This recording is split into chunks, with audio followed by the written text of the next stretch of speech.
एक बार की बात है। कासगंज नामक गांव में सेठ करोड़ीमल नाम का एक सेठ रहा करता था। सेठ करोड़ीमल बहुत ही लालची था।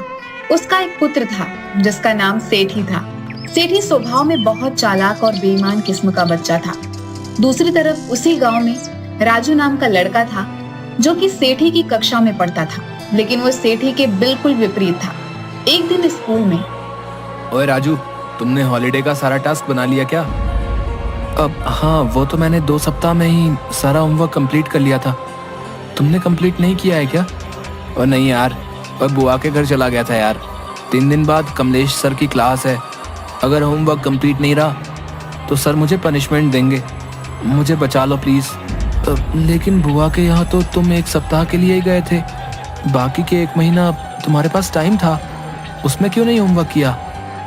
अरे छोड़ना यार, तू अपनी नोटबुक दे दे, कॉपी करके तीसरे दिन तुम्हें लौटा दूंगा। दोस्त के लिए तू इतना भी नहीं कर सकता क्या? ठीक है दोस्त, लेकिन तू मेरी नोटबुक टाइम पर लौटा देना प्लीज। ये भी कोई कहने की बात है भाई। तीसरे दिन कमलेश सर का क्लास रहता है। क्लास में सेठी हाथ की उंगली में पट्टी बांधकर आता है। हाँ तो बच्चों, काफी लंबी छुट्टी के बाद हम लोग मिले हैं। आप सभी ने होमवर्क कंप्लीट कर ही लिया होगा। सभी अपनी होमवर्क की नोटबुक लाकर मेरे टेबल पर रख दो। सेठी, मेरी कॉपी तो मुझे होमवर्क की कॉपी सर के टेबल पर रखनी है। मैंने तो तुम्हारी कॉपी सर के टेबल पर रख दी है। अब भाई का इतना भी काम नहीं कर सकता क्या? अरे राजू, तुमने होमवर्क की कॉपी नहीं जमा की? सर टेबल पर ही रखी हुई है। यहाँ पर तो नहीं है। आज तो सेठी की भी कॉपी मेरे पास है। लेकिन वो तो मेरी कॉपी है। क्यों सेठी? अब मैं क्या ही कह सकता हूँ तुम्हारी कॉपी के बारे में। जब मैं टास्क बना रहा था तो मैंने तुमसे कहा था कि टास्क बना लो, लेकिन तुम बराबर यही कहते थे कि अभी बहुत दिन है। क्यों झूठ बोल रहे हो सर? उस कॉपी में देखिए, मेरी हैंडराइटिंग है। राजू सही कह रहा है सर, मेरी कॉपी में राजू की ही हैंडराइटिंग है। मेरी तो उंगली कट गई थी, तो राजू से रिक्वेस्ट की थी कि मैं बता रहा हूँ, तू बस लिख दे। कमलेश सर राजू को होमवर्क ना करने के बदले सारा दिन क्लास में खड़े रहने की सजा दे देते हैं। सेठी, तुमने ऐसा क्यों किया? थोड़े से झूठ से अगर तुम्हारी जान बच रही है तो झूठ बोलने में कोई हर्ज नहीं है। सेठी लोगों को परेशान करता रहता था। इसी तरह 10 साल बीत जाने के बाद सेठी शहर में एक बहुत बड़ा रेस्टोरेंट बनाता है, और वहीं अच्छे नंबर और अच्छी डिग्री होने के बावजूद राजू गरीब बेरोजगारी का जीवन जी रहा था। सरिता, आज मुन्नी सुबह से क्यों रो रही है? आज घर में कुछ नहीं है। मुन्नी दूध के लिए रो रही है। ठीक है, कुछ देखता हूँ। राजू सभी जानने वालों से पैसा मांगता है, लेकिन कोई भी नहीं देता। थक हार कर वह सरिता का मंगलसूत्र गिरवी रखकर खाने के लिए कुछ सामान लेकर आता है, और बचे कुचे पैसों से अंत में वह एक चाय की दुकान खोल लेता है। एक दिन सेठी उसकी दुकान के सामने से गुजरता है। अरे क्या यार, तुम चाय बेचोगे? हम लोग एक ही स्कूल में पढ़े हैं, सब क्या कहेंगे भाई? झूठ, फरेब, बेईमानी, मक्कारी की हलवा पूरी से कहीं अच्छा ईमानदारी से चाय बेचकर सूखी रोटी खाकर चैन की नींद सोना कहीं अच्छा है। हाँ तो भाई ठीक है, फिर रहो झोपड़ी में रूखी सूखी खाकर, और क्या। मुझे देखो, मेरे पास आज बंगला है, गाड़ी है, बैंक बैलेंस है, सब है। धीरे धीरे राजू की चाय की गुमटी बड़ी होकर कॉफी हाउस रेस्टोरेंट में बदल जाती है। उसका टेस्टी चाय, कड़ी मेहनत, मधुर व्यवहार और ईमानदारी के कारण हमेशा कॉफी हाउस फुल रहा करती थी। उधर सेठी का दोस्त चंदन, जो शहर का सबसे बड़ा सेठ हरीलाल का बेटा था, एक दिन सेठी के रेस्टोरेंट में खाना खा रहा था। रेस्टोरेंट में तो बहुत अच्छा खाना बनाया तुमने। मेरे पास एक आइडिया है, पहाड़ी के ऊपर 5 स्टार रेस्टोरेंट खोलने का। 20 लाख रुपए के प्रोजेक्ट में 5 लाख का इंतजाम हो गया है। आइडिया तो बहुत अच्छा है, 15 लाख में लगाऊंगा। प्रॉफिट कितना मिलेगा मुझे? तो मेरा दोस्त है, इसलिए 25% प्रॉफिट में मिलेगा। ठीक है, कल मैं तुम्हें कैश 15 लाख दे दूंगा, कागज तुम बनवा लो। क्या यार, जब दोस्त के साथ कागज पर डील करनी पड़े तो फिर दोस्ती कैसी? भाई, अगर तुझे मुझ पर शक है तो प्लीज मुझे नहीं चाहिए तेरा पैसा। इस तरह इमोशनल बातों से बिना पेपर के डील चंदन सेठी से 15 लाख रुपए ऐंठ लेता है। 2 साल बाद चंदन को पता चलता है कि उस तरह का कोई प्रोजेक्ट था ही नहीं।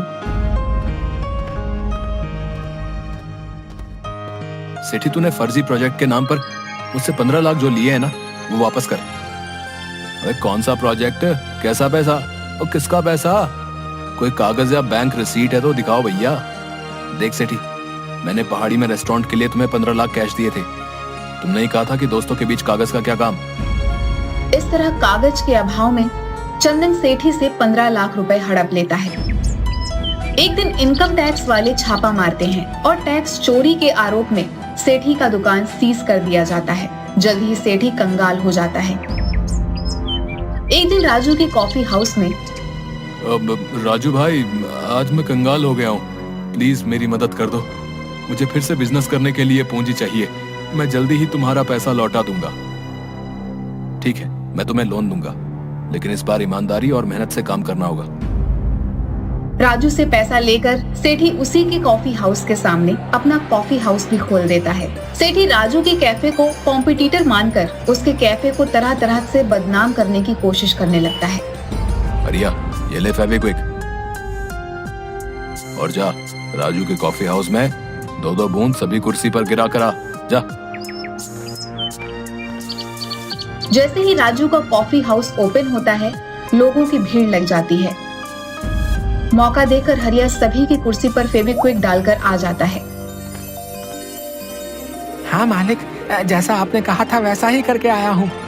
शाबाश, अब आएगा मजा। बहुत ईमानदारी और मेहनत का पाठ पढ़ाता है। अब देखता हूँ तेरा कॉफी हाउस कैसे चलता है। उधर फेविक्विक लगी हुई कुर्सी पर बैठने से सभी कस्टमर का पैंट चिपक जाता है। उठते समय उनके पैंट फट जाते हैं। पूरे कॉफी हाउस में हंगामा खड़ा हो जाता है। राजू को कुछ भी समझ नहीं आता कि यह सब कैसे हुआ, लेकिन तुरंत ही वह अपने बुद्धि विवेक से काम लेता हुआ अनाउंस करता है कि प्लीज शांति बनाए रखें। पता नहीं ये किसकी हरकत है, लेकिन राजू कॉफी हाउस आप सभी कस्टमर्स को माफी के तौर पर एक नई जीन्स आधे घंटे के अंदर आपको प्रोवाइड करवा रही है। हमारी ओर से हुई असुविधा के लिए आपसे क्षमा चाहते हैं। अरे क्या हुआ राजू, तुम्हारी दुकान पर हो रहे हंगामे को सुनकर मैं दौड़ा हुआ आया। देखो ना दोस्त, किसी ने कॉफी हाउस की कुर्सी में फेविक्विक लगा दिया है। भाई, तुम्हारे कस्टमर तो बहुत सीधे हैं जो एक जीन्स पर मान गए। मैं होता तो तुम पर कंज्यूमर कोर्ट में केस कर देता। डियर कस्टमर, आपकी जीन्स आ गई है। आप लोग अपने अपने साइज के अनुसार जीन्स लेकर पहन लें। एक बार फिर सेठी की चाल फेल हो जाती है, लेकिन सेठी अपनी हरकतों से बाज नहीं आता। एक दिन सेठी अपने दोस्त जीवा की मदद से एक प्लान बनाता है। भाई जीवा, मैं चाहता हूँ कि मेरे सामने वाला कॉफी हाउस किसी तरह मेरा हो जाए, लेकिन हर बार मेरी तरकीब राजू फेल कर देता है। कोई बात नहीं गुरु, इस बार जीवा का प्लान है जो कभी फेल नहीं हो सकता। ऐसा क्या सोचा है तुमने कि वो प्लान फेल नहीं हो सकता? प्लान ऐसा है कि हम लोग किसी तरह उसके चाय के दूध में चूहे मारने की दवा मिला देंगे। फिर एक बार अगर कॉफी हाउस बदनाम हो गया तो फिर हमारी दुकान चल पड़ेगी। देख भाई, ये काम हरिया ही कर सकता है।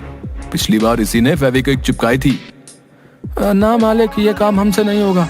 चूहे मारने वाला जहर से अगर आदमी को कुछ हो गया तो पाप मेरे ऊपर ही आएगा। अरे हरिया, इसी इमोशन के कारण तुम लोग गरीब के गरीब ही रह जाते हो। कोई बात नहीं, ये काम हम दोनों करेंगे, वो भी आज ही रात। दोनों रात 12 बजे के अंधेरे में चूहे मारने की दवा को लेकर कॉफी हाउस में पीछे वाले रास्ते से घुसते हैं।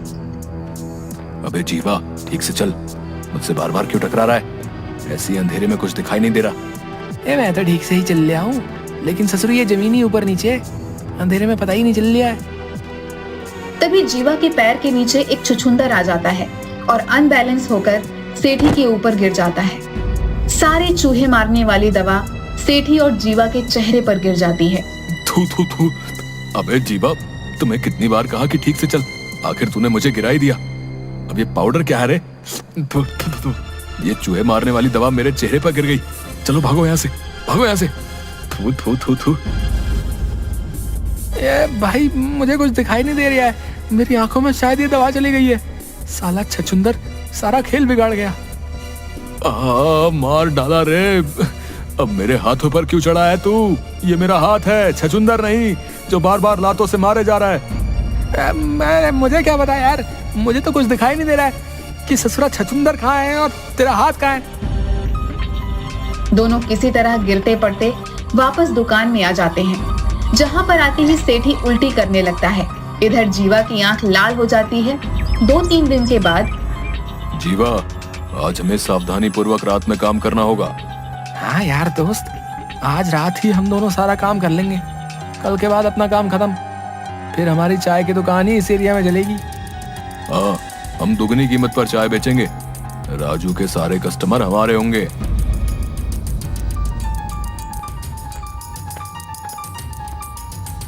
दोनों रात को फिर से राजू की दुकान पर जाते हैं और दूध में चूहे मारने वाली दवा मिलाकर वापस आ जाते हैं। कालू, जल्दी से सारा टेबल कुर्सी साफ कर दे। देखना कि कहीं कोई चिपकने वाला पदार्थ, फेविक्विक या च्युइंगम कुर्सी या टेबल पर ना लगाओ। आज संडे, वैसे भी कॉफी हाउस में भीड़ ज्यादा होगी। जी मालिक, उस दिन की फेविक्विक की घटना के बाद से मैं एक एक कुर्सी और टेबल को अच्छी तरह साफ करता हूँ। उसकी चिंता मत कर तू, केवल मन लगाकर साफ सफाई कर ले।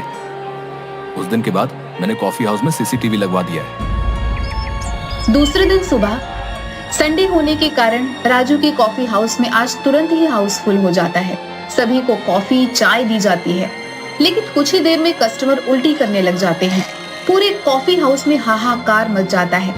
मालिक, सभी कस्टमर उल्टी कर रहे हैं। कुछ तो गड़बड़ है चाय में, सीसीटीवी फुटेज देखनी होगी।